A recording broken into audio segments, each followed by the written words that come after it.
Good evening, visitors. Welcome to the Australian War Memorial's Last Post ceremony. My name is Jenny Halpin, and joining us today from the Australian Army is Corporal Daniel Hodgson. We warmly welcome the Land Combat System Standards Authority delegation in attendance.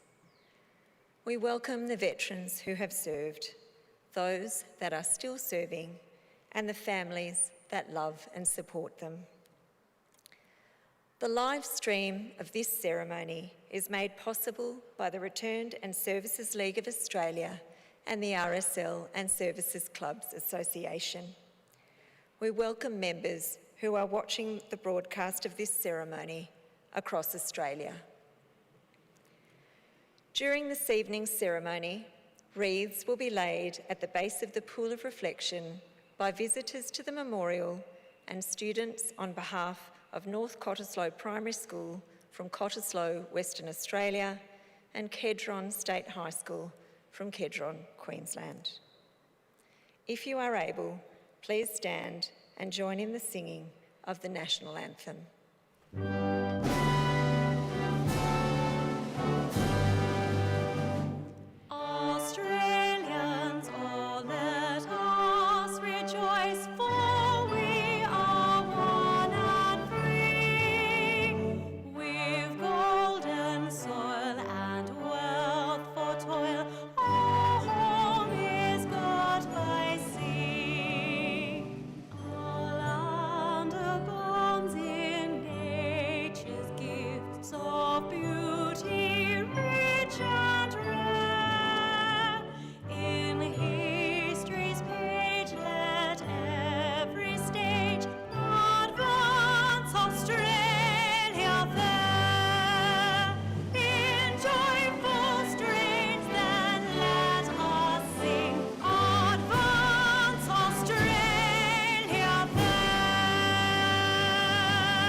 Students, please be seated. The Australian War Memorial was the vision of Charles Bean, Australia's First World War official historian. Bean landed with the Australian troops on Gallipoli and stayed with them at the front through to the end of the war. The idea of this national memorial and museum came to him at Pozières, France, in the depths of the bloody fighting of 1916. Bean's idea was that this would be a place where families and friends could mourn loved ones buried in faraway places. It would also be a place that could help all Australians understand what these men and women had endured and what they had done for us.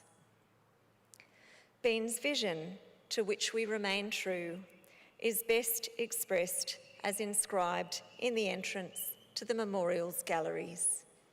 Here is their spirit, in the heart of the land they loved, and here we guard the record which they themselves made.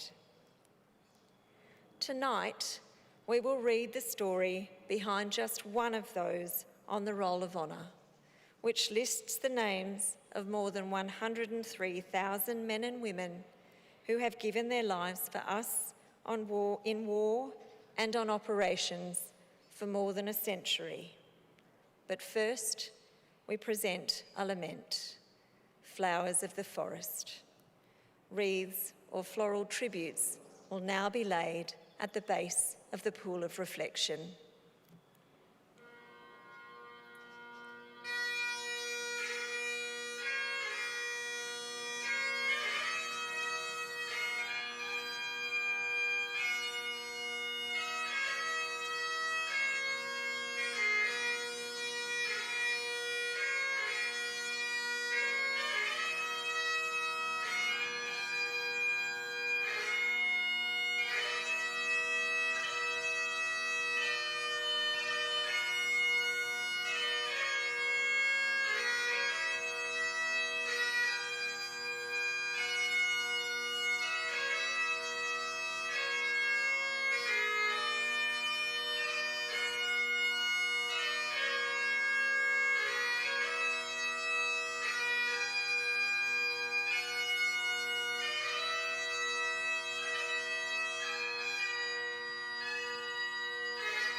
Today, we remember and pay tribute to Private Sam Roberts Butcher.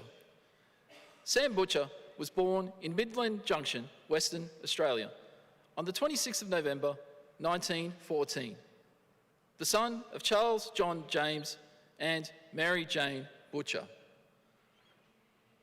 Sam's parents had met and married in Kent in southeast England and immigrated to Australia before the First World War.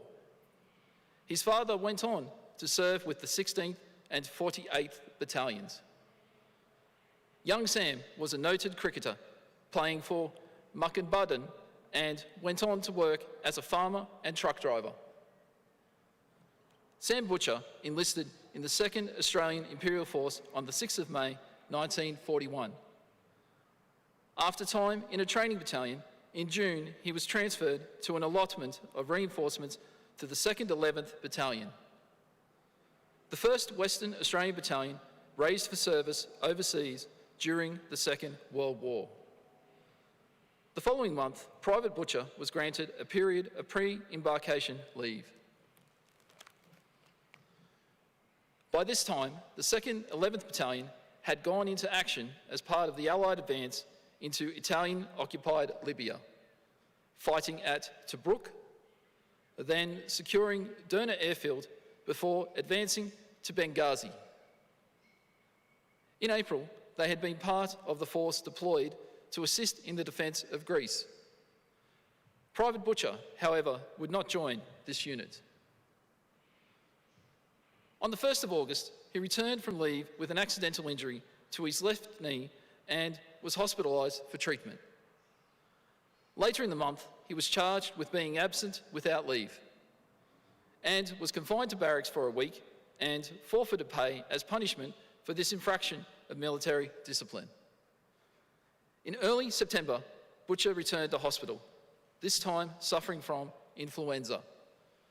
When his ship sailed from Fremantle 3 days later, he was unable to embark and instead was posted to general reinforcements until his health had improved. Private Butcher returned to training briefly in November, but he had not properly recovered and was soon back in hospital with influenza and an upper respiratory tract infection. Again, in December, he returned to service for about a week before returning to hospital. Butcher's condition remained serious and could not have been helped by learning that his father had died on the 7th of January 1942. Private Sam Butcher remained on the seriously ill list until the 13th of March 1942, when he died. He was 27 years old. Today, his remains lie buried in Northam Cemetery. His name is listed on the Roll of Honour on my left, among some 40,000 Australians who died while serving in the Second World War. A photograph of his headstone is displayed today by the Pool of Reflection. This is but one of the many stories of service and sacrifice told here at the Australian War Memorial.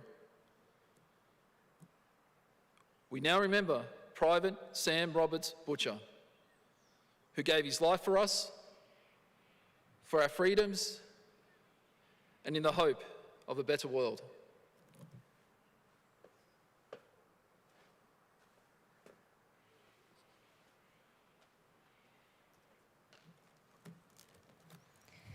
Please stand for the reading of the Ode and sounding of the last post.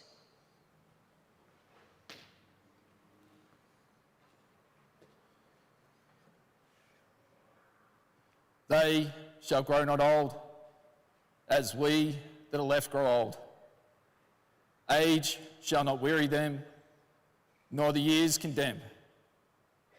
At the going down of the sun, and in the morning, we will remember them. We will remember them.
lest we forget. Lest we forget.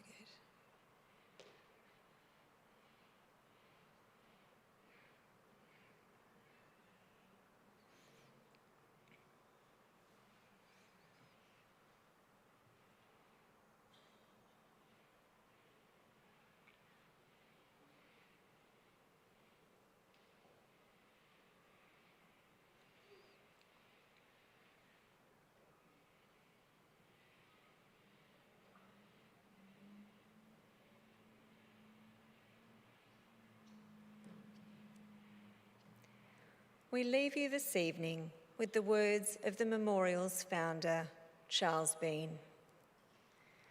Many a man lying out there at Pozières or in the low scrub at Gallipoli, with his poor, tired senses barely working through the fever of his brain, has thought in his last moments, well, it's over. But in Australia, they'll be proud of this. Ladies and gentlemen, girls and boys, that concludes the last post ceremony.